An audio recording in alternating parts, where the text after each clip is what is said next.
Bonjour, qui n'a jamais un peu soupiré devant une tâche répétitive?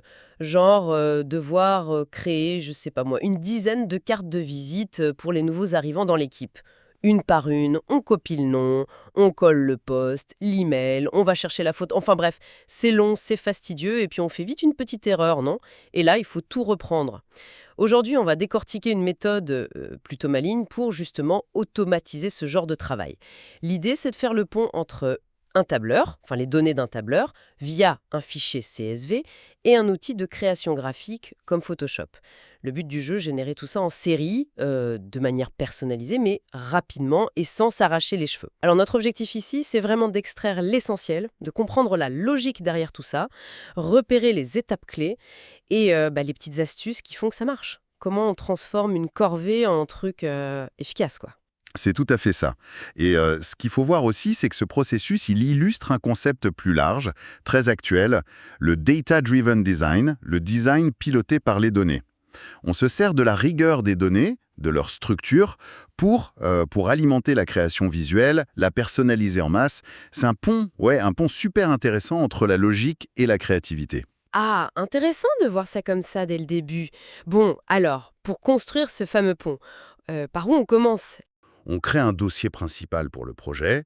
Dedans, on met le fichier modèle de Photoshop, par exemple modèlecarte.psd. On met aussi le fichier de données, notre dbccarte.csv. Et, très important, un sous-dossier bien nommé, genre image, où on va stocker toutes les photos de profil, les logos, enfin tout ce qui est image variable. Donc, on a notre structure de dossier. Parlons maintenant du cœur du réacteur. Le fichier de données, le CSV, dbcart.csv. Qu'est-ce qu'il y a dedans exactement et quelles sont les précautions?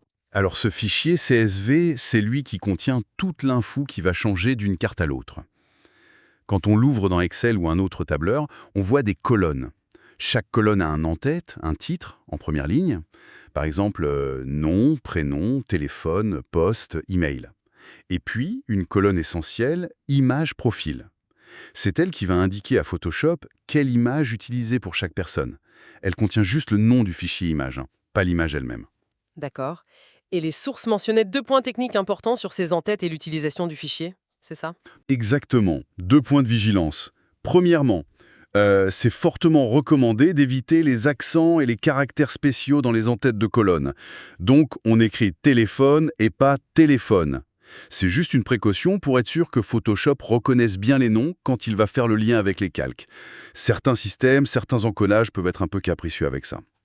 Deuxième point, et ça c'est crucial quand on travaille dans Photoshop, il faut absolument que le fichier CSV soit fermé. S'il est encore ouvert dans Excel, par exemple, ça peut créer ce qu'on appelle un conflit d'accès. Photoshop risque de ne pas pouvoir lire les données, ou alors il va carrément planter l'import. Donc, on pense bien à le fermer avant de passer à Photoshop.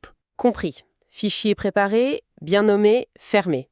On bascule sur Photoshop avec notre modèle modèlecarte.psd. C'est quoi la prochaine étape? Celle qui semble vraiment centrale. Alors là, on arrive au cœur de la mécanique, le nommage des calques dans Photoshop. C'est le truc essentiel. Dans notre fichier modèle PSD, chaque élément qui va recevoir une donnée variable, le texte du nom, le numéro de téléphone, l'emplacement de la photo, eh bien, son calque doit être renommé exactement comme l'entête de la colonne correspondante dans le fichier CSV. Attends, si ma colonne CSV s'appelle nonce, le calque texte dans Photoshop doit s'appeler nonce. Pareil à la majuscule près? Précisément. À la lettre près, majuscule et minuscule comprises. Si c'est prénom dans le CSV, le calque doit s'appeler prénom. Si c'est image profil pour la colonne des noms de fichiers images, le calque image doit s'appeler image profil. C'est ce nommage hyper rigoureux qui permet à Photoshop de faire le lien. C'est pas magique, c'est juste logique. Il lit l'étiquette nom dans le CSV, il cherche le calque qui porte la même étiquette nom, et hop, il injecte la donnée texte dedans. Sans ça, il sait pas quoi faire. D'accord. C'est clair. Le nom fait le lien. Une fois que tous nos calques sont bien nommés comme ça, comment on dit à Photoshop OK, maintenant utilise ces liens? C'est la fonction variable, c'est ça? Exactement.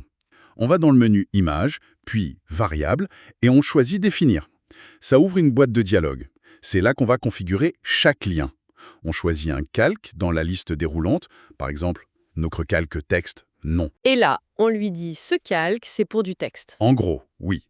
Pour un calque texte comme nom, on coche la case remplacement de texte, on vérifie que le champ nom, juste en dessous, contient bien nom, le même nom que le calque, et on fait ça pour tous les calques textes.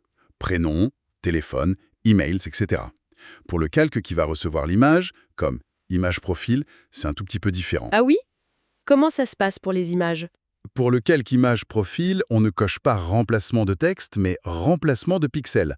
Logique, on remplace des pixels, pas des lettres. On nomme aussi cette variable image profil. Et là, il y a quelques réglages importants.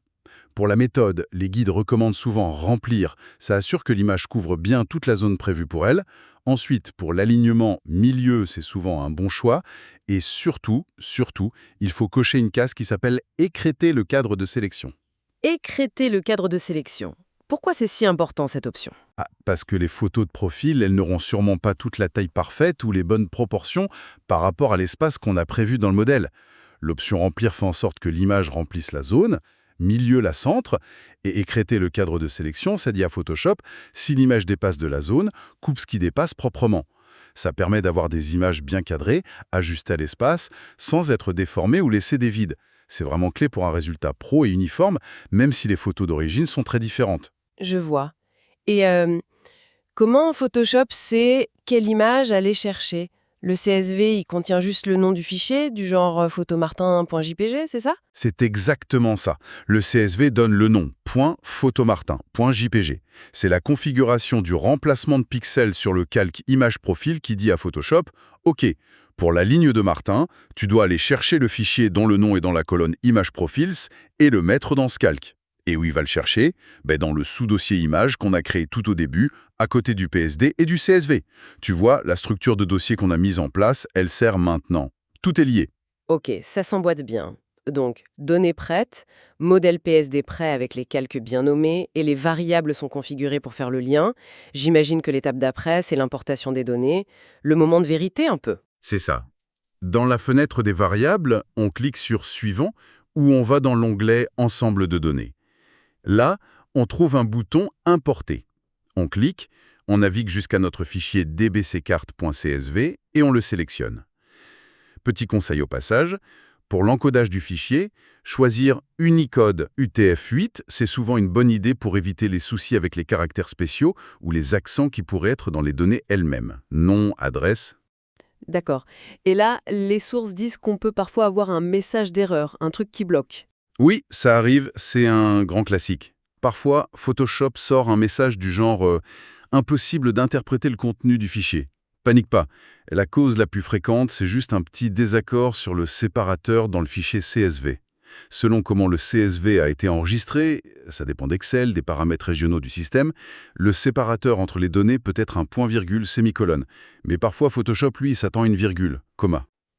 Ah, d'accord. Et c'est compliqué à régler? Mais non, pas du tout. C'est hyper simple. La solution, c'est d'ouvrir le fichier CSV avec un éditeur de texte basique, genre le bloc-notes sur Windows ou TextEdit sur Mac. Surtout pas Excel, hein, un éditeur de texte simple. Et là, on utilise la fonction rechercher et remplacer. Souvent, c'est CTRL plus H ou CMD plus H. On recherche tous les points-virgules et on les remplace par des virgules. On enregistre le fichier, on le ferme et on réessaie l'importation dans Photoshop. 9 fois sur 10, ça résout le problème. C'est juste une petite étape de débugage, rien de méchant.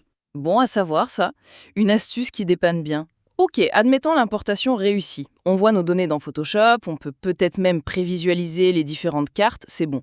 On fait quoi après pour générer tous les fichiers? Alors, une fois que l'import est bon, qu'on a vérifié que les données s'affichent correctement, on peut souvent naviguer entre les différents ensembles de données qui correspondent à chaque ligne du CSV. La prochaine étape recommandée, c'est d'exporter chaque version comme un fichier PSD séparé. Pour ça, on va dans Fichier, Exportation, Ensemble de données sous forme de fichier. Attends, pourquoi exporter d'abord en PSD? On pourrait pas directement sortir des GPG ou des PNG finaux? Ça donne plus de flexibilité. En gros, ça va créer un fichier .psd distinct pour chaque ligne de ton CSV, donc une carte de visite par fichier Photoshop. L'avantage, c'est que si, après coup, tu te rends compte qu'il y a un petit ajustement à faire sur une seule carte, peut-être un nom de famille très long qui dépasse un peu ou un truc du genre, tu peux ouvrir juste ce PSD-là et faire la retouche manuellement. C'est une sorte de sécurité, un contrôle qualité possible avant de générer les fichiers finaux qui, eux, comme un JPEG, sont aplatis et plus difficiles à modifier. Ah oui, c'est malin, effectivement. Ça permet de rattraper un cas particulier. Ok, donc on lance ça et on se retrouve avec un dossier plein de fichiers PSD, un par carte.